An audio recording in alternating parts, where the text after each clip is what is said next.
Okay. I think I'm live. Okay, I think I'm live right now. I'm so sorry about the technical trouble. So if you were watching this live, you probably got like 3 different notifications. It's because I had some audio issues on the first stream, and then I said to myself, okay, it's okay. I'll start a new stream that doesn't have audio issues. And the second stream also had audio issues. So my hope is that this stream is kind of okay. If there's issues with peaking or anything like that, feel free to let me know, and I can kind of fix it during the stream. I do apologize for that, and for anyone who got multiple notifications. It's just a problem with YouTube in that, like, I want people to watch the video playback, but then that means the video has to be pretty good, and I don't want people to like start watching the video with bad playback. It's a mess. Anyway, point is, hello, wonderful people of the internet. Welcome back to another episode of Laos Labs. Today, I'm going to make a claim at the very start of the video, and that is that the Julia GPGPU ecosystem is the best in the business. Also, Dimitri, thanks for checking the audio there. Again, if anybody else notices any audio issues or anything like that, just let me know either in the chat or in the comment section of the video, anything like that. Good. So my claim that Julia has the best GPGPU ecosystem in the business, I'm going to kind of talk about that, what that means, and why I feel that right now in 2023, the main reason you should be using Julia as a language is because of GPGPU.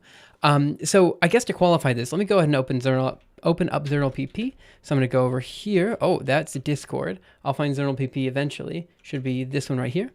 And let's talk about like what you might want to do with a programming language, right? So there's a bunch of things you could want to do. Like, for example, you might want to do game development. Oh, that is black. Give me a second. I need to change the color here to white, I believe. Hello? There we go. So let's say you want to do game development, right? This is something you want to do with a programming language. Chances are you're probably going to be using something like Godot or Unity, which means if you're coding anything at all, you're probably doing it in C#, Godot script, something like this. The point is, you're probably not going to be using Julia for game development. The same is true for web development, right? Oops. Probably you're going to use, Python, Perl, PHP, I don't know, JavaScript. Web languages. There's a whole bunch of web languages. I'm not going to list them all, but the point is, you're probably not using Julia for web development, right? If you're doing systems engineering, we had a really good discussion about systems engineering on our Discord very recently. Probably you're going to be using Rust or C++ or C or something like that. You're probably not using Julia here either. And there's a lot of core reasons why you can't really use Julia in this area. Like, for example, Julia cannot really easily create an executable. That's kind of essential for a lot of systems engineering things. And also because of garbage collection, there are some questions as to whether it would be efficient for this type of stuff. And for people who don't know, systems engineering is kind of like a broad term for anything that requires like kind of real-time playback or something like this. So think of like, I don't know, like a heart rate monitor or something like this. That's actually the best example, I think, because like if there's a hiccup with a heart rate monitor, it's going to cause an issue, right? And so this is kind of one of those things that you need to trust that the language is working as effectively and quickly as it can, and that there won't be any hiccups, right? So here in these 3 areas, probably you're not going to be using Julia for that stuff, right? So now let's talk about data science, all right? Now, in data science, people will say that you can use Julia in data science, and they're completely correct. Julia is a great language to use for data science. Now, what are the core languages? What are people typically using in data science? Well, they're using Python. They're going to be using MATLAB. And I'm going to throw a third one in here that's a bit weird, but Mathematica. There's obviously a whole bunch of different languages, but these are kind of like languages that all have a niche that people will be using. And I can tell you that if you're using these languages, you are probably not going to be switching from those languages to Julia. And let me try to explain why. If you're using Mathematica, first of all, Mathematica is a language with a very clear niche. It has a very clear area that it does things very well. And that would be symbolic computation. Technically, Julia can do symbolic computation, but it's just not quite the same as doing it in Mathematica, right? With MATLAB, we have another case where MATLAB actually, it is what I would call a predatory language, right? It is a language where people are kind of forced to write code in a MATLAB-esque way that doesn't easily translate into other languages. So if you're used to writing MATLAB code, you're probably okay with writing MATLAB code and you don't want to switch. More than that, MATLAB is okay in terms of performance as long as you're writing code in a very MATLAB-esque way. So it's kind of fine. Like, there isn't really a reason to switch. In fact, you probably like MATLAB. You like the plotting. You like the math notation. There's a lot of things about MATLAB that you might really like. And even though I hate it with a burning fiery passion, that doesn't mean that you don't hate it. I mean, you could like it for certain reasons. And so again, if you're using Mathematica or MATLAB, you're probably not going to switch to Julia. So let's talk about Python. And if you're using Python, I don't know. I really don't see you switching to Julia anytime soon either. And that's because if you're using Python, let's say you're doing something like, I don't know, TensorFlow, PyTorch, some sort of machine learning type of thing, well, everything's already in Python, right? You don't have to think about like what libraries are there or anything like that. NumPy is fast enough, even though Julia technically is faster than stock Python by a good bit. That doesn't matter because no one's using stock Python. They're using, C libraries and using Python to call those C libraries, right? So for the most part, if you're using any of these languages, you're probably not switching to Julia. So what does Julia provide over other languages? It provides a nice inbuilt package manager. Again, Python has pip, conda, all this kind of stuff, but the package manager in Julia is kind of nice. It provides, flexibility. It provides a nice open source ecosystem, but none of these are showstoppers, right? So what is the showstopper? What is the one thing that Julia can do that other languages just do not do as well? Like if you're going to switch from one language to Julia, you need a good reason for that. And I'm going to say the one showstopper that Julia has right now that is better than literally anything else that is on the market right now is its GPGPU ecosystem. Let's see, the problem, this is my problem with every technology stack. There are about 10 languages, technology stacks that people use, and the fact that people use them is not related to the quality of these languages. It's related to the history and job opportunities. That's true as well. Like I said before, there's no technical reason why people are not using Julia for game development, except that people don't use Julia for game development. The same is true for web systems engineering. Well, maybe not systems engineering because of reasons I said before, but in principle, you could use Julia in all of these places if you wanted to. You just have to kind of like redesign the language a bit to do that. And in 2023, right now, as it stands, Julia just does not really hold a candle to these languages in these areas. It does kind of, go toe-to-toe in data science, but even so, it's not enough to get people to switch, right? And so even if Julia has the best syntax available, it's nice, it's flexible, everyone loves writing code in Julia, it's still stuck as a hobby language, right?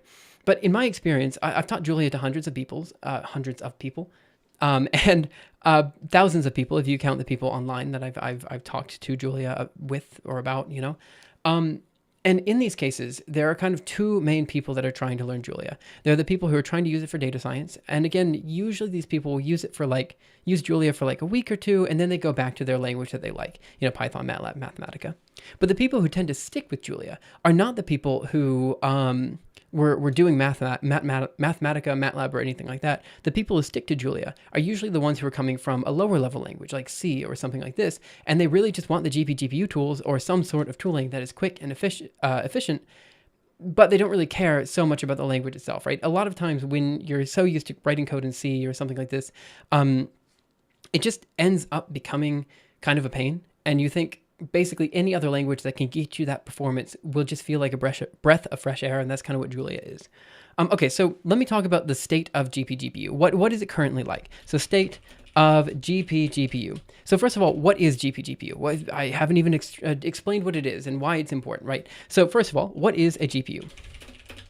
So you guys know, maybe there's a CPU and a GPU on your computer. So the CPU is the central processing unit. The GPU is your graphics processing unit. These are two completely different devices that have been designed for completely different things. The CPU was kind of built with like a single core in mind, and it kind of like, let's say you have a for loop, it goes through each element of the for loop basically as fast as it can before going to the next element. So it iteratively goes through code. Meanwhile, the GPU, on the other hand, would take that for loop and split it across multiple processors. It tries to do everything in parallel as best as it can.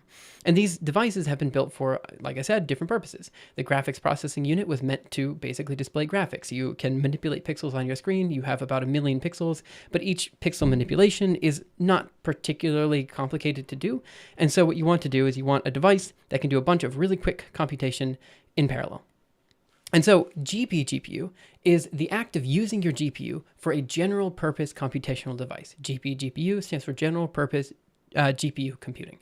Oftentimes it's just shortened to GPU computing, but this is different than what you might be using GPUs typically for, which would be graphics. So the GPGPU stack is different than the graphics stack. And by this I mean OpenGL, the Open Graphics language, is different than OpenCL, the Open Compute language. And though they both kind of compile down to something called SPIR-V nowadays, they are different. And so compute shaders, which are what you use for graphics, are very similar to compute kernels, which is what you use for computation, but they are distinct. And it is one of those things that you do have to keep in mind. Also, as far as chat is concerned, I'm going to be reading chat, but I will probably not be keeping up to it as much as I normally do.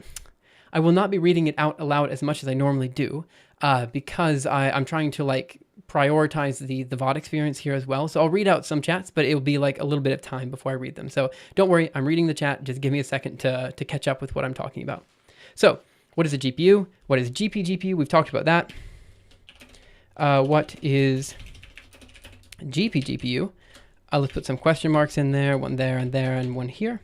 And then finally, how do you use the GPU in this way? Okay, good question. So there are a couple different strategies to do this, right? Because at the end of the day, if you're used to coding on your CPU, coding on your GPU is kind of difficult. It's a completely different device. If you have memory in your RAM on your motherboard, you have to send that memory over to the GPU, do computation, and then send the memory back. In fact, that's kind of the 3 stages of any GPU code, So I'm working on this. Okay, I'm really working on this, but I'm not typing correctly. So 3 stages of GPU code. 1, send data to GPU. 2, do computation. And then 3, send back. Okay, so these are the 3 steps of any GPU code. You send data to the GPU, you do the computation, and you send data back. The reason for this is because the computation is happening on a completely different device, right? And the data transfer of memory from your RAM onto your GPU RAM is usually the slowest part of the computation. So you want to minimize that as much as possible. So when you're doing things on the GPU, you're using just a fundamentally different ecosystem. So when you're writing code for the GPU, there's a fundamentally different way in which you write the code. And I'll talk about that in just a second. But what I want to say is that there's 2 strategies to getting people to use the GPU. The first strategy is, again, like I just said, having completely different compute kernels that run on the GPU with a completely different methodology than what you're used to in the CPU world. But the other way is by taking CPU code that works totally well on the CPU, like for loops and stuff like that, and then parallelizing them on the GPU. And so the idea is you take your typical for loop, you run like some, I don't know, at GPU SIMD or something like this, and this would basically transfer all the data on the inside of this for loop and run it where each iteration on the loop happens on like a single GPU thread. Again, there's lots of threads available, so you can do a lot of work here. In general, there isn't a clear strategy as to which one is better. It's not a clear winner as to which one is better, right? But I'm going to talk about kind of what I feel is the heart of GPU computing, which is not so much in the second strategy, but in the primary strategy, which is kernel-based computation. Now, Julia can do both, and I'll talk about that a little bit later. Before kernel-based computation, there's typically a couple of different ways to do this. The first is CUDA, and the second is OpenCL. Okay, also, for the record, I'm kind of teaching this as like a semi-lecture style type of thing, so I'm trying to just dump as much information out as possible with the hope that, you guys can pause the video and think about what I have to say and stuff like that. So if I say something that's a little bit like confusing, just ask in chat, and again, I'll get to it when I get a break in like the next 5 minutes or so. Okay, so for kernel-based computation, there's 2 different, I guess, kings of kernel-based computation. There's CUDA, and then there's OpenCL. So if you know anything about CUDA, you know that this works specifically on NVIDIA devices, right? Whereas OpenCL works on anything. When I say anything, I mean anything. And not only just on NVIDIA devices, but NVIDIA, AMD, Intel GPUs, Intel CPUs, AMD CPUs, Metal, I think, FPGAs. It works on literally anything, right? And so it's one of those like compute languages that you would think would just win, right? Like it works absolutely everywhere. So if you're thinking to yourself, hey, I want to do GPGPU computing, what language should I choose? Generally, OpenCL can do way, way more than CUDA can. But there's a clear hitch, and I'm going to explain that clear hitch now. So let me go over here and let me open up 2 different pieces of code. One is the CUDA code, and the other is going to be the OpenCL code. This is going to be for a vector addition. That is, if you have 2 vectors like A and B, it's just adding them together.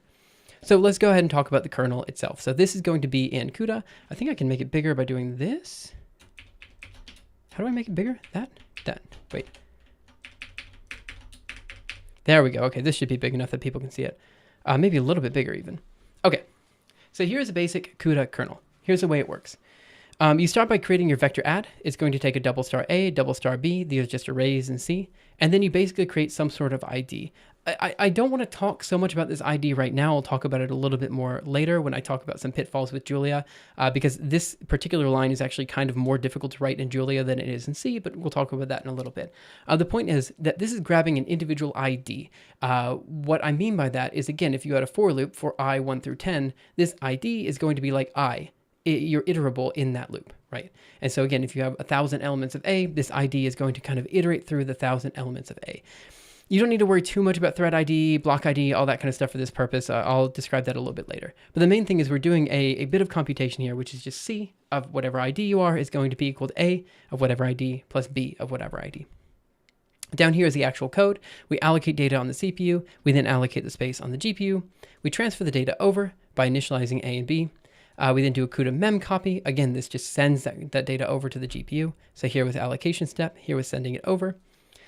We assign how many threads, how many workers we want to use in this particular case. And then we do the vector addition with these little less than or greater than signs, which basically force the kernel to use particular parameters, which we set up here.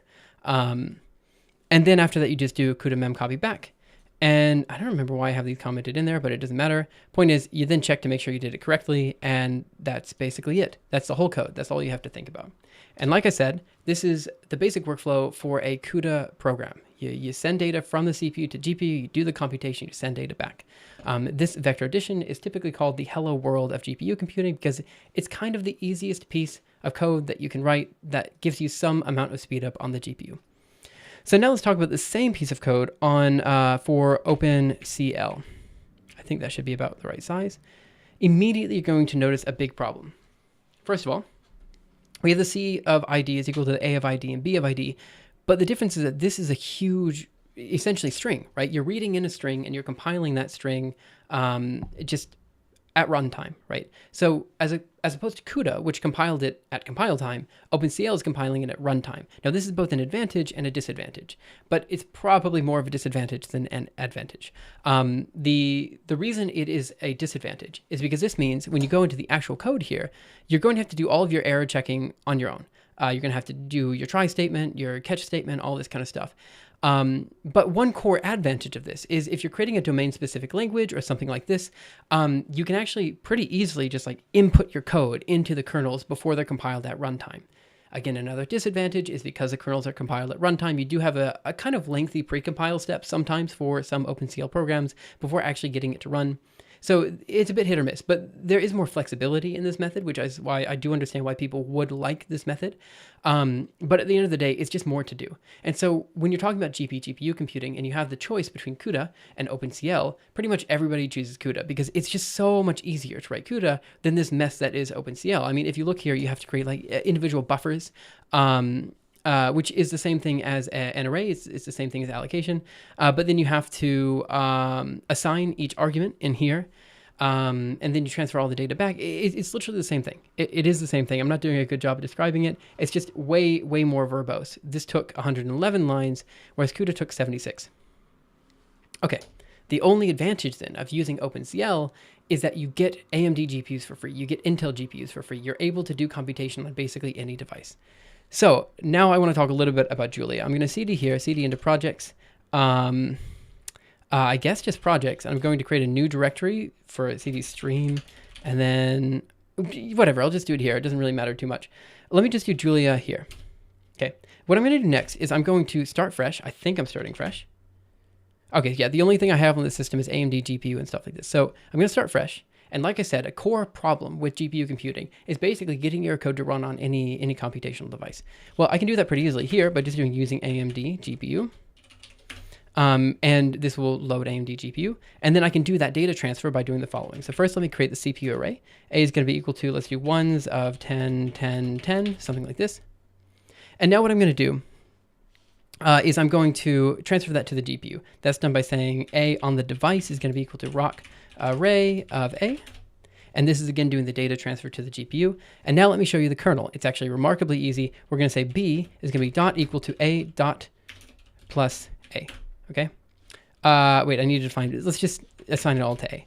Okay. So I just did kernel execution on the GPU. All of this stuff that I just showed you, was just done in one very simple one-line code that you can just run on any device without any trouble. So you can do this for CU arrays, AMD arrays, Intel arrays, metal arrays, which are what are used for Macs. You can do this for obviously parallel CPU, and it's all with one piece of code. And there is a little trick here. This little dot here basically means you're doing it in a vectorized form. Let me go ahead and catch up on chat. I'm using Python and played several months with Julia. Never had any real motives to switch to Julia, except maybe I will try for projects with differential equations in the future. Yeah, there's some really good diffie-q stuff in Julia. The symbolic utils are pretty good. Can you explain the relationship between C, C++, Julia, and CUDA OpenCL code? Yeah, so the difference is the following, right? So CUDA and OpenCL are both kind of libraries that you use within C. Right? And then for Julia, these are going to be called out as separate libraries. So you have CUDA.jl, AMD GPU.jl, OneAPI.jl, which is what you use for Intels and stuff like that. What Julia can do that makes it kind of unique in this regard is it allows you to blend kind of the typical compiled infrastructure that you're used to in C and C++ with more of the interpreted infrastructure that you're used to in Python. So it allows you to do, again, these unique one lines of code, a is equal to a dot plus a, in a very interpreted way, but it's essentially spinning up the same kernel in the back end that you would have to write in C or C++. If you want to do something more complicated, like, I don't know, dot divided by a, you can do this as well. Like, so basically any type of this like broadcasting infrastructure that you want to use will spin up kernels without any issues, right? And so this is kind of unique to Julia, and maybe not unique. I've seen it used in other contexts, but this is one of those really nice things about using GPUs in Julia. Question, could it be fair? Oh, wait. This interface is sort of similar to what you'd have with something like TensorFlow or PyTorch, just that those really focus on machine learning cases. Right, exactly. This is, I believe, actually kind of heavily inspired. It's the broadcast infrastructure in Julia, right? That type of infrastructure is inspired by like NumPy, MATLAB, all this kind of stuff. Right now, what I've shown you is not the part of Julia's GPGPU ecosystem that I find really, really good. It's a part of Julia's GPGPU ecosystem that you get for free just by using Julia. Question, would it be fair to make the comparison between CUDA and OpenCL as interpreted and compiled? I don't think that comparison exactly flows. They're both compiled. It's just that OpenCL does some of the compilation at runtime, whereas CUDA does it all via the NVCC proprietary compiler. I just joined the stream, and it took a while for me to understand which ecosystem you're talking about. A small, I cannot read that because there's like a heart in chat. A small something somewhere would be helpful. Yeah, so I did have Julia in the thumbnail. So I'm hoping that people, yeah, maybe I'm hoping that people could see it, but you're right. I did not specify. No, I did at the very start of stream. I specified that I'm talking about Julia here. Okay. So now I want to talk about the more complicated stuff, right? Like I said before, if you're doing GPU computing, you have a clear reason to switch to Julia because it frankly has a better ecosystem than other languages for most of the GPGPU, specifically kernel programming. But I do want to talk about that kernel programming really quick because there's some caveats here. Even though I'm trying to make the claim that Julia has the best GPGPU ecosystem that I've seen before, again, I do have to talk about these caveats, and there's 4 big caveats here. So 4 caveats. And these are caveats that, these are things that you're going to run into and you're going to find frustrating if you're coming from CUDA or OpenCL, but may not actually be a big deal for the bigger Julia ecosystem. So let me just put the pettiest one out first. So one that most people are going to, like, they're going to eye roll when I say this. I know you're going to eye roll. You can even skip the section if you want, if you're watching, the VOD, but if you're watching live, you're going to have to sit through this. The first is one-based indexing. Okay, I know. For 99% of people, this doesn't matter. This doesn't matter at all, right? One-based indexing is one of those things that, fine, it's what Julia does, who cares? But I'm going to show you right now why it's actually kind of a pain. So let me go back to the CUDA code that I just showed here. Here we have this thing called an ID, right? I said you don't really need to think about this, and I don't want to dive into the details here because if you know, you know. If you don't know, it's going to take me a while to explain. But essentially, every time you are running code in a kernel with CUDA, you have to assign each element, like specifically, you have to assign what each ID you're working with is, if that makes sense, right?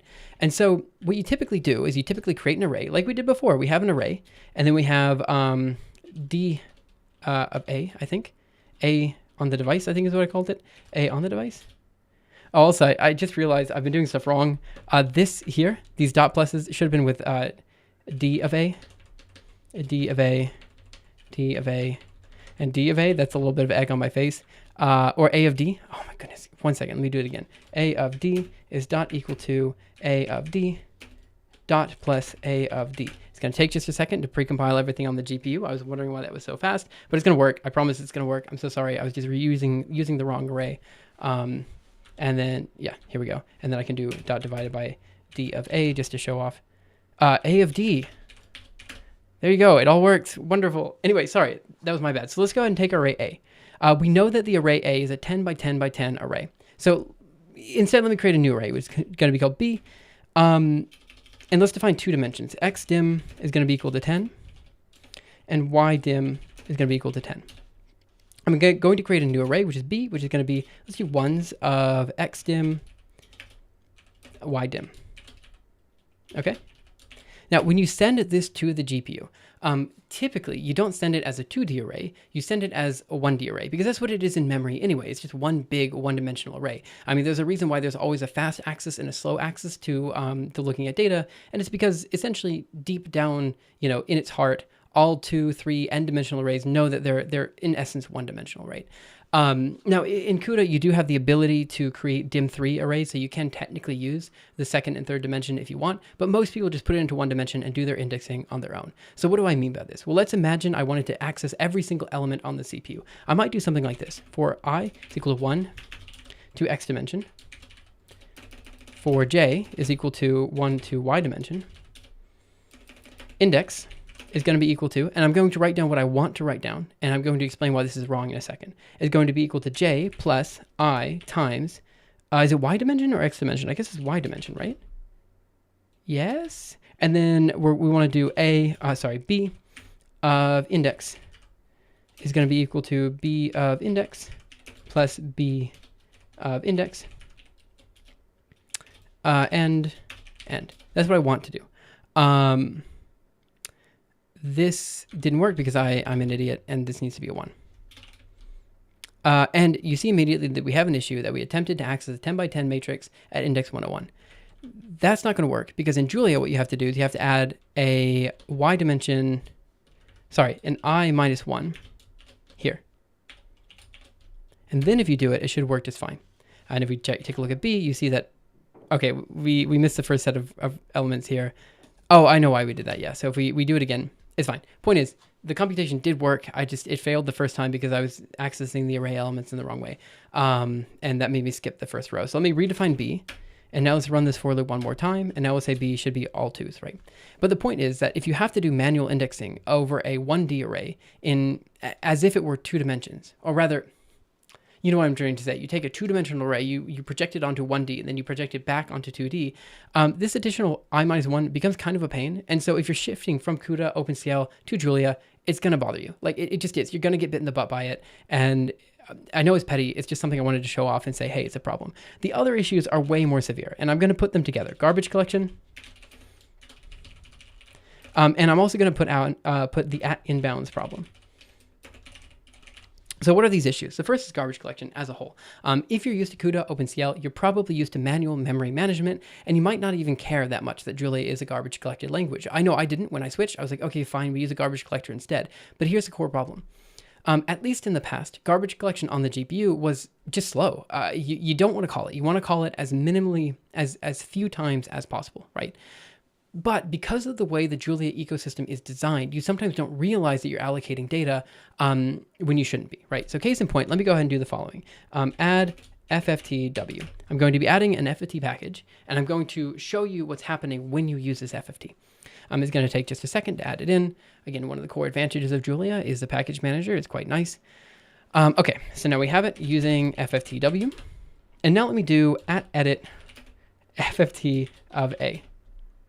Okay, so here's what's happening. When you run an FFT of A, first of all, it's defined in a for loop, which is absolutely insane, and I kind of don't like that about Julia syntax, but who cares? It's fine.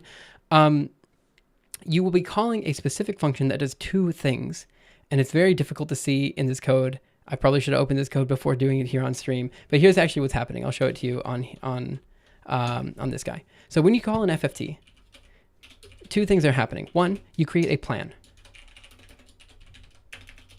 This plan basically says, okay, if you're doing an FFT of a two-dimensional array, here's how you want to do it, right? So if you're doing 3D, it's a different plan than 2D, which is a different plan than 1D, which is a different plan for inverse FFTs, all this kind of stuff. And 2, you execute the plan. So again, when you call FFT of A, that is what's happening under the scenes. You have 2 things happening, right? If you do this in CUDA, OpenSCL, everyone knows you generate the plan first, and then you have this plan just kind of sitting around somewhere in GPU memory, and then you execute the same plan again and again and again. But because of the way you're calling this in Julia, it will create a plan every time. Again, not an issue on the CPU. The garbage collector is really quick. You don't even notice the extra plans that are being created. But the garbage collector on the GPU is particularly slow. And because it's really slow, it means that sometimes you're going to flood your GPU memory before you realized it, just because, again, you're using something that you thought should work. It should be totally fine to do this in Julia, but it's not. And there's going to be a whole bunch of these little gotchas that get you, specifically because of the garbage collector. Another thing that's going to get you is the @inbounds command. So maybe because of the garbage collector, or just because people like safe code, pretty much everything in Julia has a bounds check on it. So if you do A of 1, for example, you are obviously going to grab the first element of A. But in addition, what you're doing is you're calling an additional check to make sure that you actually can call that first element of A in the correct way. I'm going to open up another terminal, and I'm going to show you why this is actually kind of a problem. So I think if I do this, is that the right size? I think that's the right size. Okay, so I'm going to CD projects, Fable, and then fable.jl. That's here. I'm going to VI source, fractal, run, fractal flame. Okay, inbounds. Okay, so each one of these bounds check is kind of annoying, right? It's something that you don't have to do on the GPU. It's going to hit your performance pretty hard. And so what you have to do is basically every time you're going to be running code, you have to make sure that you add an @inbounds command. This @inbound command it tells Julia that, look, you as a programmer know that the stuff you're calling is correctly inbounds. You don't have to check it for me, Julia. And if you look at my code, you'll note that I have these inbounds everywhere. Like I put them everywhere because I always forget to put them in places. I'm sure even now, if you look at this code, there's going to be places that I've forgotten to put in an @inbounds command, and it kind of hurts you a lot. So these 2 issues are things that you're definitely going to run into when it comes to Julia, the garbage collector and the @inbounds command. Okay, the next caveat. This one's maybe a bit bigger, but maybe a bit smaller. Julia is not equal to Julia GPU. This is actually a big problem. The underlying Julia infrastructure, like I was saying before, is quite different than the Julia GPU infrastructures. And what makes good GPU code is not always shown in the Julia code base itself. Case in point, when I was writing my animation engine, which I've been working on for the past couple of years, I ran into some issues that where essentially I had to allocate an int64 value. But then I had to truncate the int64 value to an int32 value. In doing so, I had to call like a deep part of the Julia just stack where there was an inexact error that could potentially have called, not that it would call, but could potentially call. And this potential calling of the inexact error basically made it so I couldn't compile things on the GPU. I think it might have specifically been through kernel abstractions, which is a library that I'm talking about at the time, but I think it was actually a GPU bug somewhere deep in the ecosystem. It doesn't matter. The point is, you're going to constantly run into these issues where Julia just wasn't quite designed with the GPU in mind. And because of that, even though it does have a great GPGPU ecosystem, there are cracks that are shown in Julia itself. I heard the cost of rain checking is cheap compared to its risk. There's a particular problem with GPGPU bounds check. So to be honest, this might be a little bit of hearsay, but I do know that you get a lot of performance, or I've had compiler issues, performance issues. I've had a lot of issues if I don't add the inbound. So it's just one of those things that you make sure that you do. Even if you're doing like OpenCL code or CUDA code, you always have the bounds check in there as well. So here, for example, we have if ID is less than n. I think the same is over here. If you look at the vecad.cpp, if ID is less than n, you always have some sort of quick bounds check that's done in the kernel, not by the ecosystem itself. I think that's actually the big problem that I have with the bounds check. It's that it's not done by us, the programmer. It's done by like the compiler itself, you know. Okay, and the last caveat, I'm putting it down here because it will actually be a deal breaker for some people. You cannot create an executable. Okay, this is one of the things that if you're using Julia and you're not used to Julia GPU, you're going to raise your finger and you're going to say, yo, you can definitely create an executable. Use package compiler or whatever. Okay. Creating an executable, at least from my understanding with the GPU code, the GPU stack on Julia is phenomenally more complicated. You can technically create an executable, but it's not the same executable that you'd be expecting if you were to do this in C or C++. Most people, if you're writing code in Python, probably don't care so much about this. But if you're coming from C or C++, which again is where most people are coming from if you're doing GPGPU computing, this is actually probably a deal breaker for a lot of people. And it's just something to keep in mind. Could you give some broad reason why one wouldn't use CUDA other than NVIDIA only factor? Again, I'll talk about that in just a second, but the reason you wouldn't, okay, the NVIDIA only factor is actually a big deal for the record, because the latest supercomputers, I think the fastest supercomputer that's coming out later this year, I don't know, whenever Frontier is out or if it is already out, I think that's a fully AMD supercomputer. And a lot of people are very unhappy with NVIDIA for a lot of very different reasons, right? And so, saying, screw it, just get an NVIDIA GPU and use CUDA, that's what most people have said for decades. That's what they've said for GPU computing. But that's not actually a solution, right? That just means that we're locking AMD out of the game. We're basically saying competition is bad. We only care about NVIDIA. And more than that, NVIDIA is a very, they're very... If there was such a thing as an evil company, I don't know if companies have morals. NVIDIA would be one of those that, I'd probably say is more on the not good side than the good side.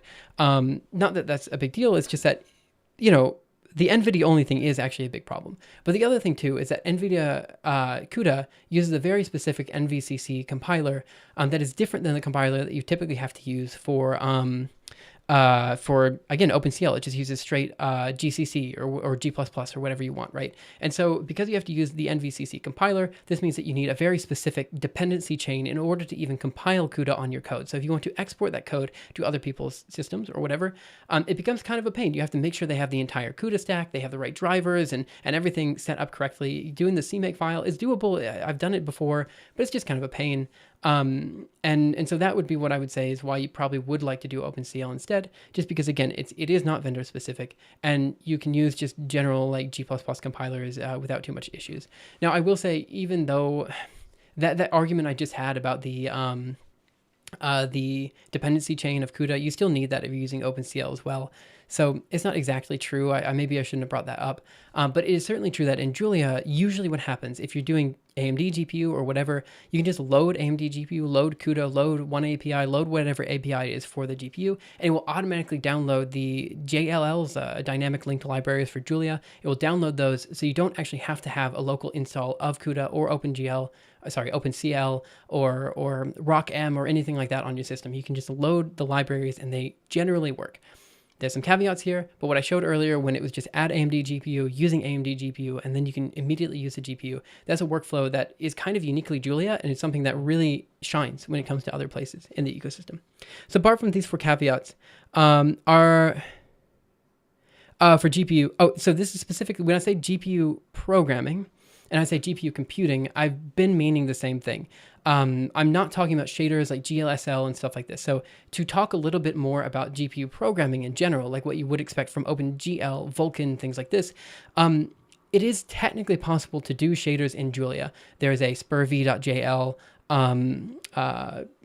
package, and there's ways to do it. But right now the tooling is not there to do graphics with the GPU ecosystem in Julia. It's just for general purpose compute where Julia really shines. The actual, again, graphics pipeline, let's say vertex shaders, fragment shaders, all this kind of stuff that you expect from OpenGL, Vulkan, all this kind of stuff, it's not really there, right? It's very difficult to even create a GUI in Julia to begin with. That's why at the start here, I said, game development is something that's very difficult to do in Julia. More than that, maybe an added 5th caveat here. I said earlier that one problem with OpenCL compiling everything at runtime was that you have sometimes lengthy precompile times for OpenCL code. The same is true for Julia. You're always going to have some lengthy precompile time that you have to get through with Julia. Unfortunately, that's just the name of the game when it comes to this particular language. But outside of these 4 caveats, which are the ones that are really going to bite you in the butt, Julia is a pretty good ecosystem for writing code. So what I want to do next is I want to introduce one final piece of code. I have it in the same directory. I might as well show it off. Oh, actually, is this the latest version of? No, this is not it. Okay. So let me go ahead and show you how to do this in another kernel programming language called kernel abstractions. Let's go here. I'm just going to go ahead and delete that terminal. And I think what I want to do is I want to go over here, cd project simu stream. I was here, and I'm just going to open up a new directory, make directory stuff, cd stuff. By the way, this terminal on the left you don't necessarily need to see. I'm just starting it up. So I'm going to cd into stuff, and then I'm going to do Julia here. Sure. The first thing I'm going to do is add kernel abstractions. And when that's being added, I'm going to say a couple. Oh, actually, easy enough. Using AMD GPU. Actually, let's just open up a file. So vi, I don't know, vec add.jl. All right, so using kernel abstractions. Sure, you're definitely going to have to do using kernel abstractions. And let's go ahead and create a kernel. So that kernel function vec add of A, B, C, and here at index is going to be equal to ID is going to be equal to at index global. I guess I want Cartesian. You can index it in a bunch of different ways. So this is the same as the in ID is block ID X here, except we're pulling it from OpenCL instead, which is a much easier command here, where it's just int ID is get global ID 0. So I think actually I'm just going to do two normal arrays. So let me just do a linear call here. Linear. Then what I'm going to do is say A of C of ID is going to be equal to A of ID plus B of ID. And I think I'm just going to put an at inbounds in here. Something like this should work. So I'm actually trying to remove index check in Rust, and the performance boost is minimal. So I guess that proves bound check is not worth it. Yeah, I think it depends on the language too. I think Julia's bounds check hits it a bit harder because of the garbage collection, as opposed to like a language like Rust. And I just realized now that actually outside of this kernel, I don't think we actually have to write much more. So what I'm going to do is I'm going to open up Julia in the big terminal here. So Julia, and then I'm going to do include vec add.jl. Okay, so now we have vec add, which is a kernel, which is compiled by kernel abstractions. Then we're going to using AMD GPU. And I'm going to say A is going to be equal to rock array. Again, this is a type of array on the GPU of ones. Let's just do 1024. Why not? Okay, so now we have our rock array. Again, it's on the GPU. What I want to do next is get backend of A. And what this should give me is the backend that I'm working with for rock arrays. So it's going to be the rock backend. And then I'm going to say my kernel is going to be equal to, this is what I always forget, vec add, nope, one second, add, and then I want to configure it with backend, and then the number of threads that I want to run, which is just going to be 256, okay? And then I should just be able to run that kernel. So I should be able to do kernel of A, B, and C, which are all going to be A in this case. And then I give it an ND range, which is kind of the range you want to go through, is going to be equal to length of A. I think that should just run unless I'm an idiot, which I might be. But yeah, so what I'm showing here is that I was able to write a single piece of code. And if I check A, it's now all twos, which is A dot plus A. I'm able to create a single piece of code that can execute on literally any hardware. The only difference would be I would create a different backend. So for example, if I want to create another array, which is going to be the same as A, just a normal array. So we'll call this B here. I can then run the same code. So I can say kernel is going to be equal to this. Oh, sorry. Backend is going to be this. Then I'm going to say kernel is going to be this with the backend. And you note here that it's changed so that I'm using the CPU backend, I think. Oh, it says rock backend still. One second. Backend. Wait, why am I? Oh, that's because I called it B. One second. So we're going to do this B. And now I'm using CPU false. I don't know why the false is there. We're going to create the kernel here. And I should be using the CPU backend. I am. And then if I call the kernel like I did before, I'm now doing a... I'm now using a parallel CPU addition, but there's something, oh, that's because I need to change these to Bs. Okay, one second, I'm gonna get there. There we go, and change this to B, and then I just ran a parallel CPU computation. So the same piece of code that I wrote that works super well on any GPU vendor also works on parallel. That same piece of code that I wrote that works on any GPU vendor works just as well on parallel CPU. And that's something that you can get with OpenCL. It's something you can get here with kernel abstractions in CUDA, kernel abstractions here in Julia. And it's just really, really nice being able to do that, right? And again, all of this that I just showed you was essentially Julia's implementation of OpenCL, which was, again, that piece of code that no one wanted to write, right? Because it's just kind of a pain, right? You've got all the error checks, all this kind of stuff. But because we can rely on Julia for these error checks, even though Julia is sometimes a pain, it allows for us to do like basically much faster, much easier GPU computation. It's still the same speed that you would expect. It's just way fewer lines of code for writing the same thing, right? And so I just wanted to show all this because I've got a weird kind of relationship with Julia where, don't get me wrong, Julia's fine. It's serviceable. It is a decent language, right? I put it about on the same level as like C or like maybe Python. But to be honest, I don't really like Python syntax too much. So like if I had to give like a rating to all of my, let's do that right now. So let's do journal, new page before. So if we have a tier list of all the different languages, right? Let me do this in bright blue. So we have like, let's do S tier, A tier, B tier, C tier, D tier, and F tier, right? So if I had to put all the languages into this tier system, right? I would say Julia is probably a C tier. It's good, right? And I'd also probably put C in the C tier just because I do like it about the same, and also it is C, so it definitely does belong in this tier. But, you know, probably I would put Python a little bit below that, right? And then there's obviously a MATLAB tier down here, which is just the worst tier ever. Like, I genuinely hate using it, right? Fortran would probably be down here with Python. It's fine. I just don't really like using it. But my point is that Julia, to me, is about on par with C. Probably C++ is down here as well, because I don't really like C++. But the Julia GPU ecosystem is way up here. I really, really do enjoy using the Julia GPU ecosystem compared to everything else, right? And so I had some discussion about whether I should change my animation engine from Julia to some other language like Vulkan or OpenCL. And I've just thought about it a lot. If I were to change my animation engine that I'm currently working on from Julia to, let's say, OpenCL, I'd get the same performance as Julia because I still have to do my own software-based rendering.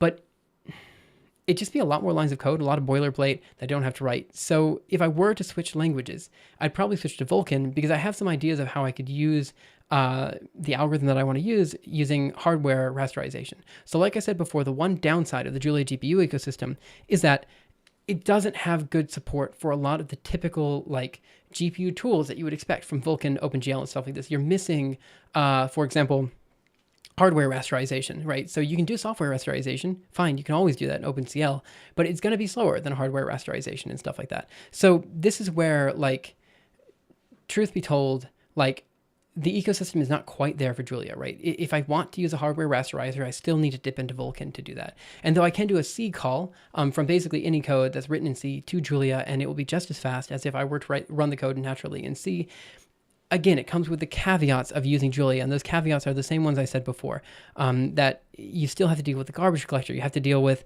one-based indexing. You can't create an executable. There's still a lot of things that just bug me about Julia, right? And so so this is kind of just what I wanted to say. Like, when I say Julia, and I say I like Julia as a language, I'm not usually meaning Julia itself. I'm meaning the Julia GPU ecosystem is genuinely great. I did a live stream a while back that I actually took off of my channel because I think it just kind of gave the wrong vibe, but it was about breaking up with Julia. And it was exactly this problem that I mentioned before of how I kind of want to switch languages because I'm fed up with running into compiler bugs in Julia. At the time, I'd run into an issue that I couldn't fix, right? Since then, the issue has been fixed. It was an LLVM issue deep in the LLVM AMD stack. So because of that, I mean, it wasn't technically Julia's fault outside of the fact that I had to write code in a very particular way so that Julia would kind of run the code to begin with. But ignoring that, it was technically LLVM's fault, not Julia's fault. So I can't really say that, like, I don't like Julia so much. But I will say that because Julia GPU is treated as a second-class citizen for the rest of the Julia ecosystem, it's a bit challenging to use. And that's the main criticism I have of the ecosystem. A lot of time, I wonder whether there is a crossover point where the pains of using Julia outweigh the benefits of having a simpler setup. Is there anything that is structurally much nicer? Now, so what do you mean structurally, by the way? Have you heard of Mojo language yet? It seems promising. I haven't actually. Maybe I'll look into this. Is it NVIDIA only? No. So what I just showed with kernel abstractions, I was running it on an AMD GPU.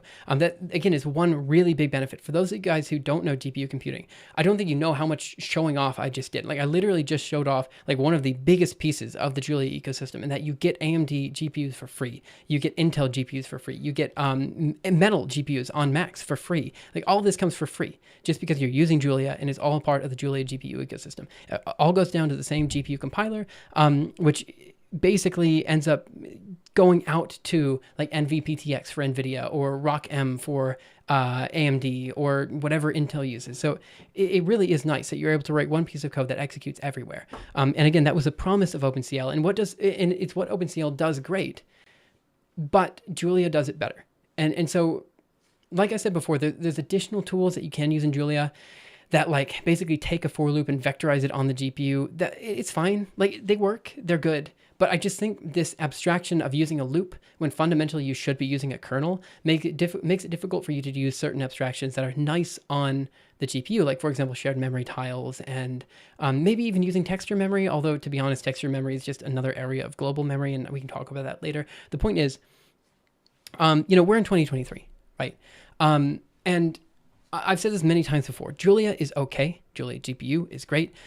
But I genuinely think that languages in this year, like if you're making a new language, the number one thing you should be thinking about is how to integrate that language with GPU computation. Not just GPU computation, I'm also talking about shaders, like compute shaders and stuff like this, because nowadays everything is on the GPU. Literally everything I can think of has some sort of GPU acceleration to it, right? And so we're not in the old days where you can just write code that works on one thread and just hope somehow it parallelizes nice. That doesn't work, right? You need to grapple with massive parallelism if you're going to write fast, efficient code in 2023. And so this is where like certain languages like Rust is great. Rust is a great language. It has a very particular niche. It's really good in that area, but it doesn't quite have the GPU tooling there. So like my ideal language might actually be Rust. But because the GPU tooling is not there, I can't technically use it for my projects, right? And so this is kind of where, like, in my mind, I think a lot of programming languages get it wrong. I think the number one thing that you should be focusing on to make sure that people will use your code in the long term is focusing on really utilizing every ounce of power you have in your desktop. And to use every ounce of power you have in your desktop, you have to access that GPU and any other hardware you want to stick into that PCIe slot. Julia does a good job at this, Again, I've got my qualms with it as a language, but there are also a lot of benefits for using Julia as a language, which I didn't show off here. Like, for example, I did show off the @edit command, which allowed me to look at some FFT code. There's also @code lowered, which allows you to look at the code before it turns into LLVM code. You have code LLVM. You can look at the LLVM code as well. You're allowed to introspect different levels of the Julia stack in a way that you can't do very easily in, like, let's say C or Rust or something like this. And so there are a lot of advantages for like performance tooling and stuff like that you get out of Julia. And so again, that's why I say Julia is kind of a mixed bag. It's okay. It's good. It's serviceable. But again, Julia GPU is great.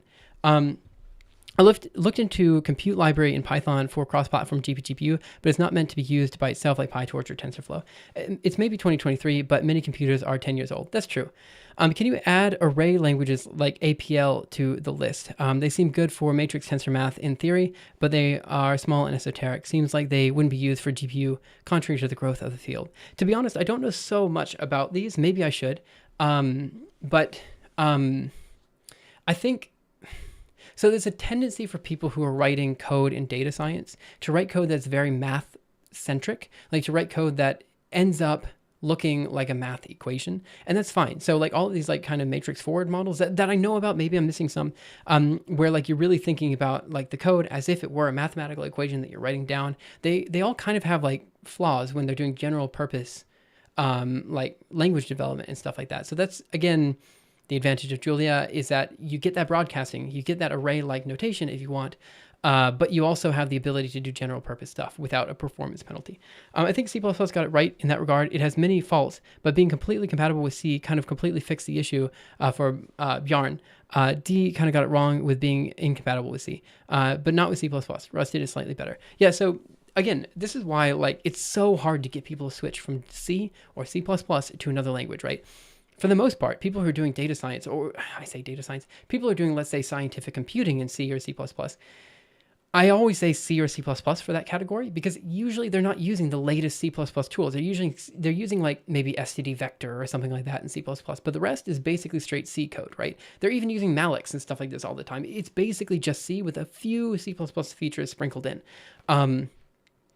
And that's kind of how I'm used to writing code. And I actually really enjoy writing code in that way. The problem is the rest of the C and C++ ecosystem is kind of hard to manage, right? So Julia gives you that package manager, so you don't have to do like manual dependency management.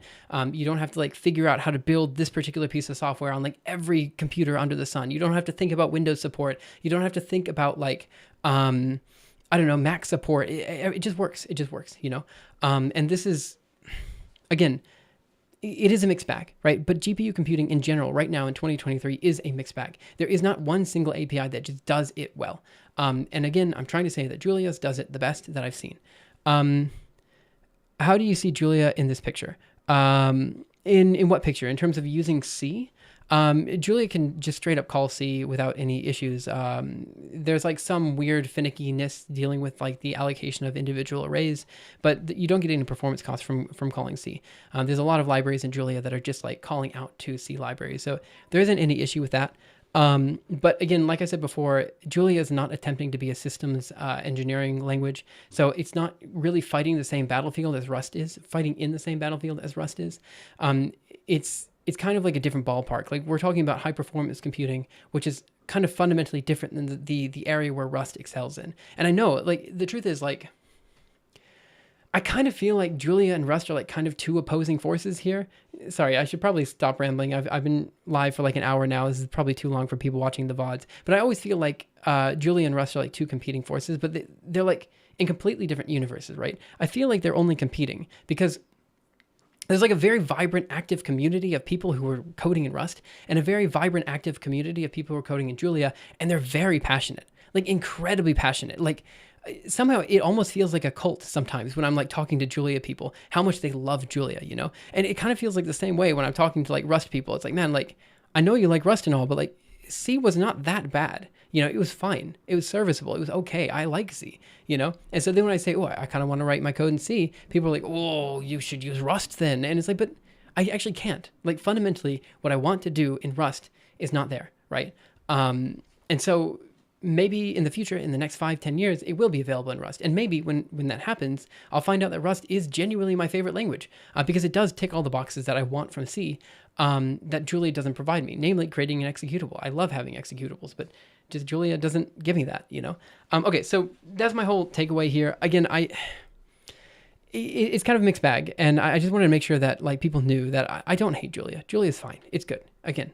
But its GPU ecosystem is so good. I really wanted to highlight it. And even if it's just like a random stream here where I just show off some very basic stuff, just a vector addition and a bunch of different libraries, I just want to show people that there is a reason why, you know, you should use Julia in 2023. Like there's a showstopper application out there that people know about, but for some reason people don't talk about too much outside of the Julia sphere. And that's that like doing GPU computing in Julia is just genuinely good. It's so much easier than any other language that I know about. So that's my take. That's all I have to say. Again, I may have missed a chat here or there, but I do think I caught up on everything. If you are watching the VOD and you got this far, congratulations. It's been an hour of me rambling. It's a lot of work. But yeah, feel free to comment in the comment section below, and I'll do my best to respond to them if I see them. My hope is that one day Vulkan Compute takes off and displaces CUDA as the go-to GPGPU framework API. I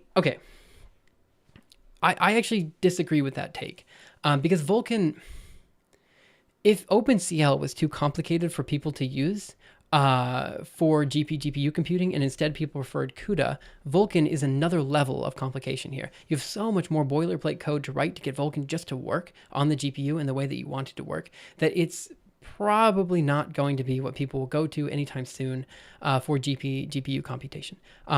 There's just so much to do with the graphics pipeline that people who are doing GPGPU don't care about, right? They want fast computation. Essentially, they want a fragment shader that does everything they want it to do. They don't care about vertex shaders. They don't care about hardware rasterization. They just want a fast fragment shader that gives them the ability to access elements, do shared memory computation, this type of stuff. And so I do think that Vulkan has a place, and I'm really hoping that it goes far in the future, but I can't see it outperforming OpenCL anytime soon for actual computation tasks. My hope is that China will make CUDA compatibles. Thank you for the insights on the matter. This gives me something to think about. Yeah, so long story short, if you want to use a GPU in 2023 and you want to just see how fast the GPU can make your code, just like that, just do exactly what I did before here. I'll show it off one more time. So Julia, using AMD GPU, I misspelled using. Then we're going to say A is going to equal to rock array of ones. And again, that same CUDA kernel, kernel abstractions kernel that I wrote before can be done in one line with a dot equal a dot plus a, right? So it's going to do the same thing as before. Like I said, you got a little bit of precompile time to deal with. And while we're here, I might as well show off a time macro as well. So if I do this and I do AMD GPU dot at time, you can see that the next time I ran it, it ran in 0.0005 seconds, which is about the amount of time it takes to launch the kernel because it's just a very simple vector addition. In fact, for a lot of applications, you can kind of get away with just using the broadcasting framework. So you could just do like dot divided by a, dot times a, and by doing this and chaining all these guys together, it will spin up a custom kernel to do these operations. So you don't really have to even write a kernel if you don't want to. But again, when it comes to non-kernel programming, Julia wins because of this broadcasting infrastructure. When it comes to kernel programming, Julia also wins because of kernel abstractions. It has the best of both worlds in my mind. Let's see, that's true. I hope it takes off as the back end of maybe other libraries. Don't know if that would be enough though. WebGPU is the other I've heard of being thrown around. Yeah, so I will say one more thing. There's a lot of talk. This is hard. I don't even know if I can find it. So I think, and this is where I might be wrong, essentially what you need to do to combine all of the APIs is create a better Spur V workflow. So it's gonna be hard. Let me see if I can find what I'm looking for. Spur V. Images, there should be this, oh, no, that's not it at all. GPU, look for it on Google. Images, no, that's not what I want either. I misspelled Spur V maybe? There we go. This is what I'm looking for. Wonderful image right here. Okay, so, right. Let me see if I can make this bigger. There we go. Okay, so the way this works is you have essentially you have C++, Circle, basically all the GPU ecosystems, everything kind of compiles down to Spur V. And so as long as you can target that appropriately, you should be able to use it like for any type of computational task. Sorry, any type of computational task on the GPU. And so yeah, it's kind of weird. I don't like this diagram actually. I used to understand it. Now I don't really anymore. But my point is that like when it comes to these compute APIs, OpenCL's compute API is distinct enough from Vulkan. They're kind of similar, but people have said in the future that OpenCL and Vulkan are going to have the same compute API, but I don't think that's actually going to happen. I think OpenCL will always have a distinct purpose, and it's for GPGPU. Again, if it comes to actual like graphics, not computation with graphics, but just graphics, Vulkan will win here. Vulkan, OpenGL, something like this, those are going to win at the end of the day for any type of like graphics stack or something like this. But when it comes for GPGPU computation, OpenCL, CUDA, this type of stuff, that's where you should consider Julia for that task. Hey, Amaras, how are you? Okay, unfortunately, that is it for today. I've been rambling for over an hour now. That's a bit much. I'm hoping that anybody that is watching the VOD will like leave a comment. We can talk about it. And just to clear the air a little bit, I will say what I said about Julia, I stand by that. Julia is a good language. It's an okay language, but the GPU stack is why I use it in 2023. In the future, there might be other reasons to use Julia, like in different areas of programming. Totally could be possible. But this is the one thing that it has right now in 2023 that other languages don't. So with that said, I'm going to go ahead and close today's stream. Thank you guys so much for coming in. Have a wonderful day, night, afternoon, morning, evening, whatever time it happens to be your time. And I will see you guys around next time for the next episode of Leo's Labs. Sorry, I'm trying to keep the videos a little bit short so people can Like, because I realize these time zones are not very good for a lot of people. And so I want to make sure that people can like watch the video afterwards and still kind of enjoy the stream. So I've been trying to keep it, it's hard actually. It's kind of hard to like figure out exactly the best way to make YouTube work as opposed to Twitch. There was a comment earlier that maybe I'll comment on right now, asking about why I was streaming on YouTube instead of Twitch. The actual reason is that, again, just this time zone, the time zone in which I can stream at is not particularly good for most people. It's fine for Europeans, but it's really not great for people in the US, and it's okay for people in Japan as well. But like, I don't have that big of an audience in Japan. So doing like a 6-hour VOD on Twitch, which is kind of what I want to do, doesn't really make sense because it's not something that anybody can really engage with actively, right? Meanwhile, doing a 1-hour kind of short bit of conversation on YouTube is something that people can at least engage with on the regular. So that's why I decided maybe YouTube is a bit better, and also why I've been kind of not quite as interactive with chat as I normally am. Okay, that's it. Thank you guys so much for coming in. I'll see you guys next time. Bye, guys.